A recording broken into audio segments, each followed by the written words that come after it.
All right, so today we're going to be working on my 2015 Jeep Wrangler. You will notice everything is kind of flip-flopped. My Jeep is right-hand drive. So we're going to be changing out the oil cooler, oil filter housing. That's down in there. Unfortunately, you got to remove the intake. So one quick thing that I've noticed that no one else has really talked about or touched on is the intake sits over what would normally be the driver's side valve cover. So while I'm there, this Jeep's got 216,000 miles on it. So I'm gonna go ahead and change the spark plugs on this side while I'm there. No one else has really said anything about that. So here we go.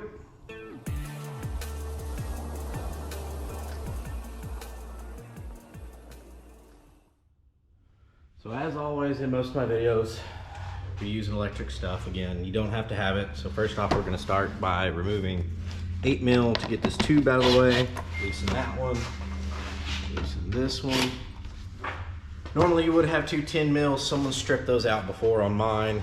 And then there's also the intake temp sensor down in here. We've also got to get these hoses out of the way to get down into here. That one can stay for now. This one's got to come off of here. So that's going to be fun. And then this one needs to come off as well. You need to be careful with these plastic hoses. They are a little rough sometimes. Looks like someone's broke that one before me. We'll probably gently pry this one off like that.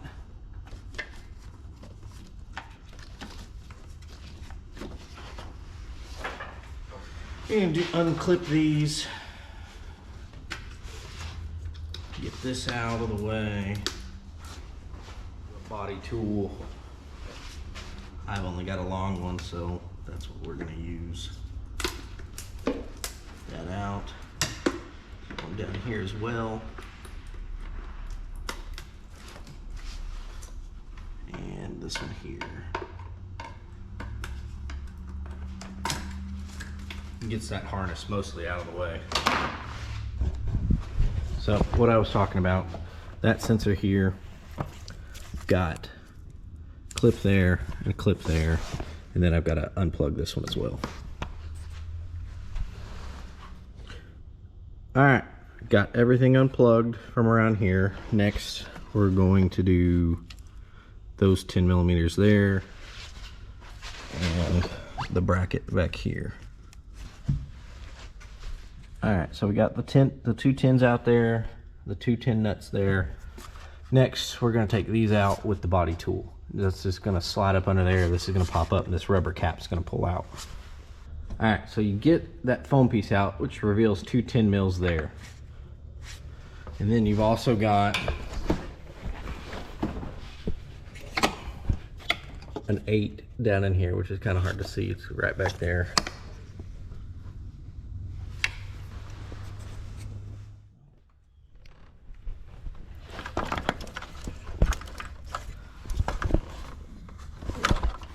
See it. Anyway, there's 2 10 mils down there that he's working on getting off as well. Got 2 more 10 mils that need to come out.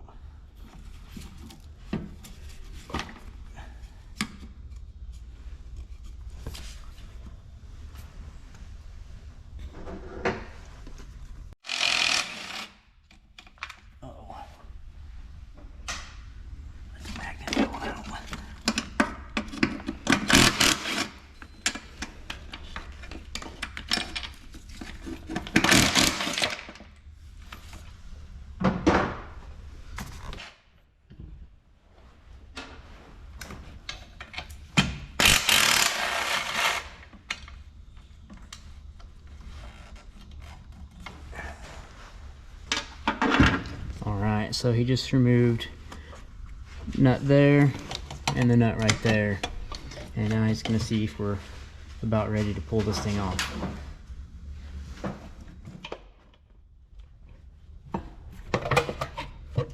ill-advised.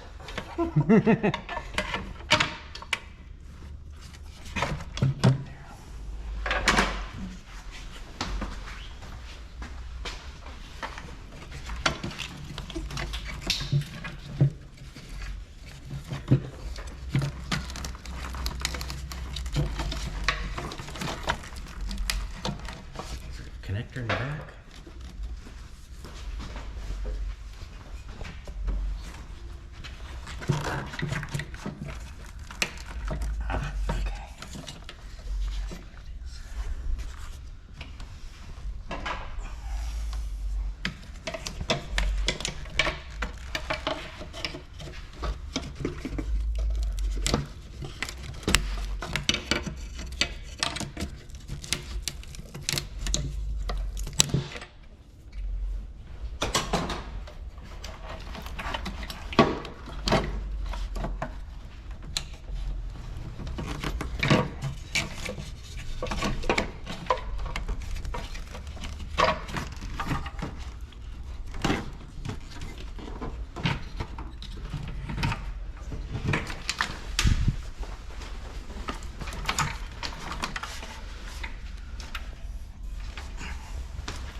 Well, knock on wood, that wasn't bad.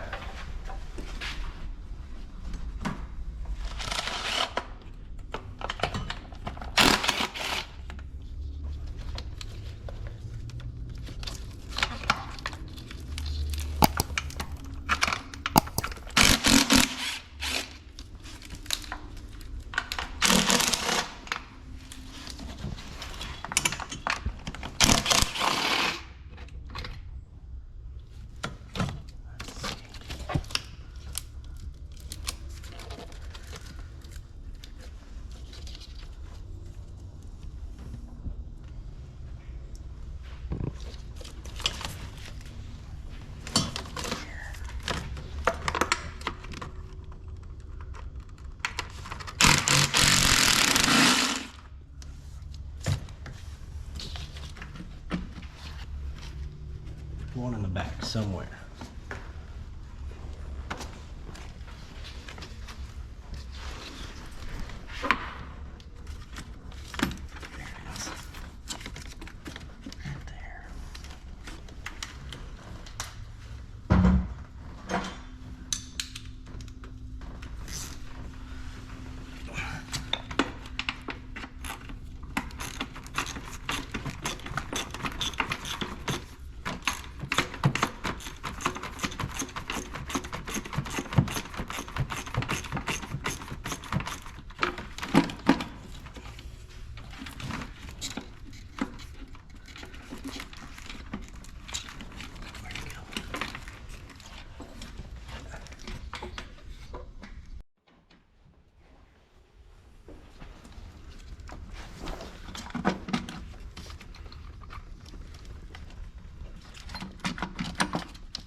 You just gotta get the injectors unplugged now. Alright, so what I did was I left all of the injectors in the lower intake. I unclipped them on this side again. This is right-hand drive, so it'll probably flip in your situation. And just rolled it out of the way. All the injectors and everything are still in. The rails, don't lose any fuel pressure that way. I did, however, have that clip break on me, and so that was a lot of time on trying to get that clip out. Then I went ahead and vacuumed out. I haven't wiped it out with a rag yet or anything, but there is the oil cooler and oil filter housing. So we're getting there. It'll just take a little bit longer to unplug everything and get it out of there. So about the only specialty tool you're going to need are these external Torx. You're going to need an 8 mil. And then you've got these up in here that you've got to take out. It's going to be all the external ones, such as that one, that one, and then a few back here.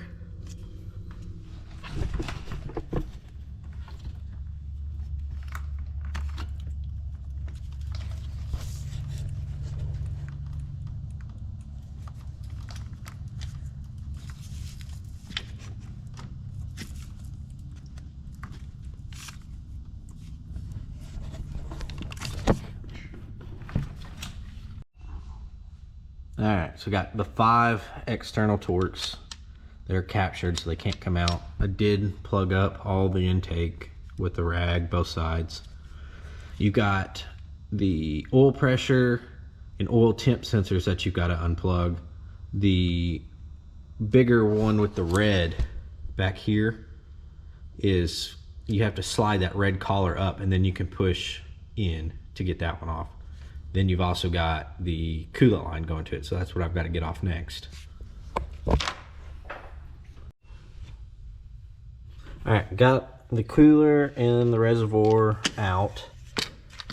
On the upgrade to the aluminum, you've got to take this cooler piece off here, and then you've also got to take the sensors out. So that'll be the next step. Also, your cooler line goes to here, so that's a little bit fun to get out of there as well. Alright, so to get all the oil out of the valley, I used a suction pump that I use to get oil out of jet skis, 4-stroke jet skis. So, sucked all the oil up out of there. I've got to make sure all the O-rings aren't in there, left over from the old cooler, and clean it up a little bit more, and we'll be sticking it back together.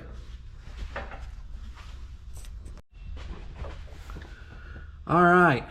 The new housing is in there, everything is swapped over, got all the sensors put back in, and the coolant hose hooked back up.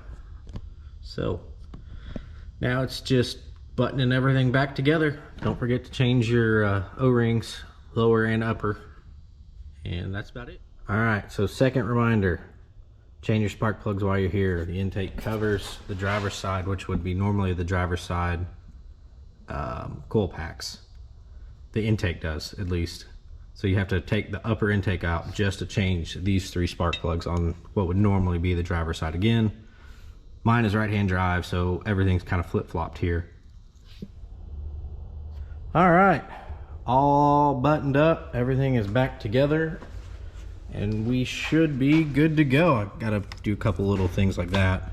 I guess it's not all buttoned up, but overall, it wasn't bad. It was more, I guess, scary looking at it online than it was actually doing it. It took me actually longer to take it apart, fighting with a couple of clips versus putting it back together. It took me about an hour to put it back together. So, it's not that scary after all. Jump in and do it. You'll save yourself a lot of money. Thanks for watching.